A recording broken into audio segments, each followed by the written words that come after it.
Hello everyone, this is Hakaym and welcome back to another episode of Funday Sunday, and today I am in the tier 6 Japanese premium battleship, the Mutsu. The Mutsu, yeah, not a lot of people really do enjoy her. And I understand because, especially against those higher tiers, her armor really does not protect her. And honestly, if you want to play a slightly better ship, then the Gato might be your choice. But the Mutsu has some really good qualities. She does a really good job, especially being top tier is one thing. But also, even against a tier higher, she does pretty well. And probably her major issue is, once again, the armor. She had issues with the penetrating from the front citadel that the Nagato had, and I believe it's fixed. The Mutsu did get a major buff to her guns and her armor either prior to her release date or soon thereafter. But right now, honestly, I like the Mutsu. I think it is a decent ship. If played right, she can do really well. Slightly gimmicky, I will have to say the torpedoes are a slight gimmick to it, but it's historically accurate to an extent. There's actually supposed to be 4 more torpedoes on the Mutsu than what there is right now, but still, nice ship. Those torpedoes do come in hand. Now, at the beginning of this match, it's fairly slow. Dispersion doesn't go so hot for me, but by the probably around the midway point, it should definitely turn in my favor. Like, for example, just watch these shells. And unfortunately, we only get an over penetration. It's downright terrible. And I have to say, I don't like the new way here. I'm actually going to go ahead and take control of the camera just so we can watch these shows. Because the dispersion on this next salvo is just unbelievable. Go ahead and watch these. Look how the shells all turn vertical. The vertical's not particularly what you want. I mean, we get incapacitation on gun. But honestly, you want more of a horizontal line that really will allow you to get those citadels, especially those close-knit dispersion, really allows you that devastating strike. Now, unfortunately for us, RNG just doesn't like us even after this salvo. Like, look at that. Another vertical stands and get only about 3,000 points of damage against this Cleveland. Okay, so starting off, a lot of over-penetrations, no major citadels. You're probably thinking, why am I showing off this video? It gets good. Trust me, it gets good. So I'm moving over to C. The enemy team have lost one of their destroyers. They had a T-22 and a Akatsuki. And the Akatsuki is still alive, as obvious torpedoes go right nearby, and the Akatsuki is somewhere around in C. Unfortunately for me, I'm the only one really over here to help. We have 2 Clevelands currently sitting in the back. They are firing at, I believe, the Congo. And here we have a Koenig doing a wide path around this island, and I don't know what this Koenig was thinking. But this is where RNGesus decided to love me. Look at this dispersion. Look at that tight horizontal dispersion. Almost 22,000 points of damage right there. Right there. That was extremely tight dispersion. Actually, I think it was around 24,000 points of damage. But this is where the dispersion really starts to, where RNGesus really starts to love me. Now go ahead and narrow up the ship, because I'm expecting this Koenig to actually return fire on me, because I'm actually the closest ship against this Koenig, but for whatever reason, yeah, no. Look at that dispersion. Whew. Knock out a gun, do around 10,000 points of damage. Not bad.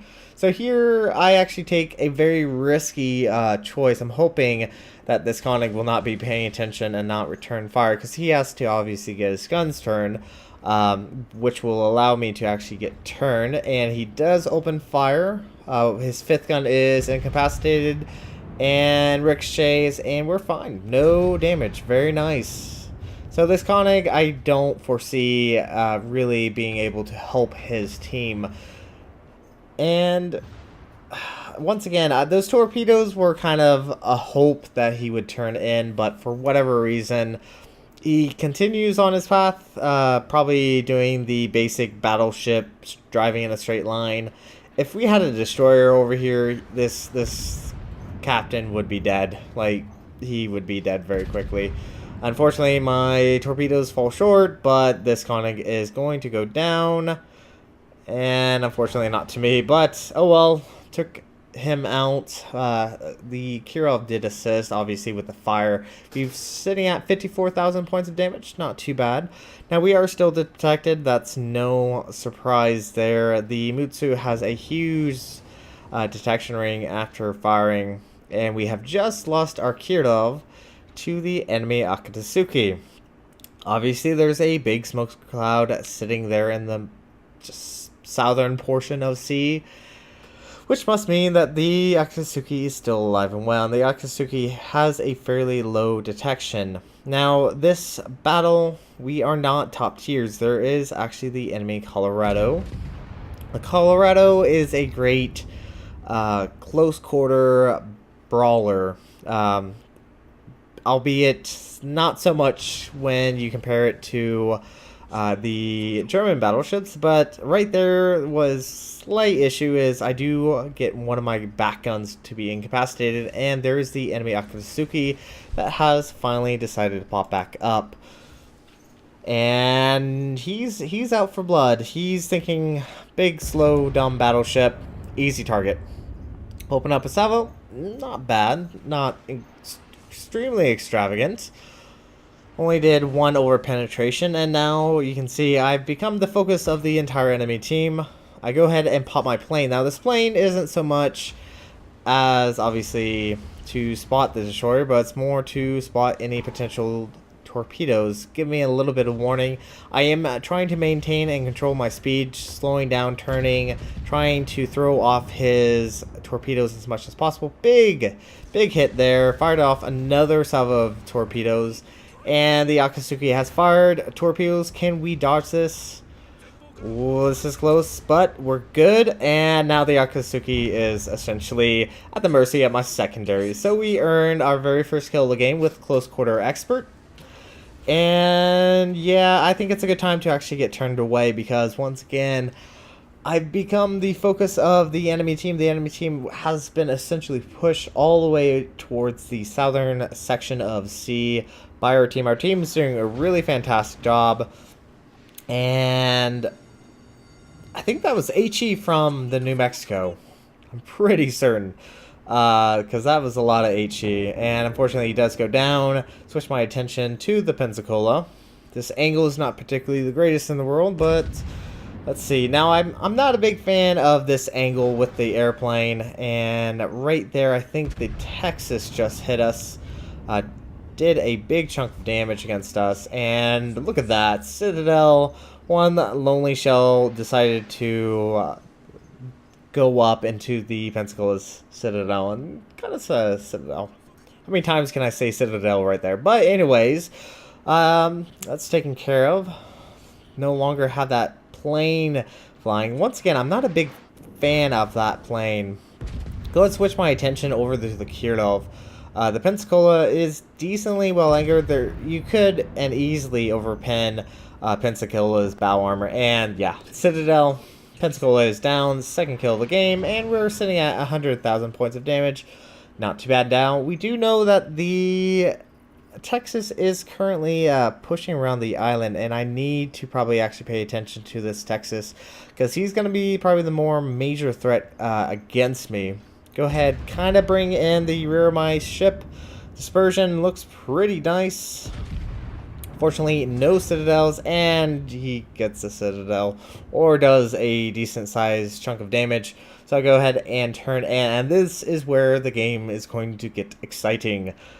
Because I'm at a disadvantage, I'm at a health disadvantage. He also has, I believe, one more gun compared to what I have. Now, he does have smaller shell types, But obviously, it doesn't help his case if he continues selling broadside to me. Go ahead and open up another salvo. Ricochet most of those shells, only get a few minor damages. And here I'm debating whether or not to bring my torpedoes into this. And this is a very dangerous move to do. Bringing in your torpedoes offers a lot of broadside against a battleship. And this, I'm pretty much taking a chance on this. Let's hope he misses his next salvo. I'm going to go ahead, try to get turned in as quick as possible. Fire off another salvo, and high caliber, one dead Texas, and we won the game. So you can see that Mutsu, pretty good. 146,898 points of damage, not too bad. Once again, that last maneuver was extremely risky, but once again, he was showing me a complete broadside. Unfortunately, my guns were able to load a little bit quicker than his could, and that last kill ensured my survival. I'm pretty certain that I probably would have went down. But overall, pretty exciting game with the Mutsu. Pretty good damage output, as you can see. Starting of the match, not so much, but at the end there, damage really started to rack up, which is always good to see. So this is actually going to be it for this episode of Funday Sunday. Thank you guys so much for watching. If you like what you saw, hit the like and subscribe button. You guys have a great and fantastic day. Zai Jen.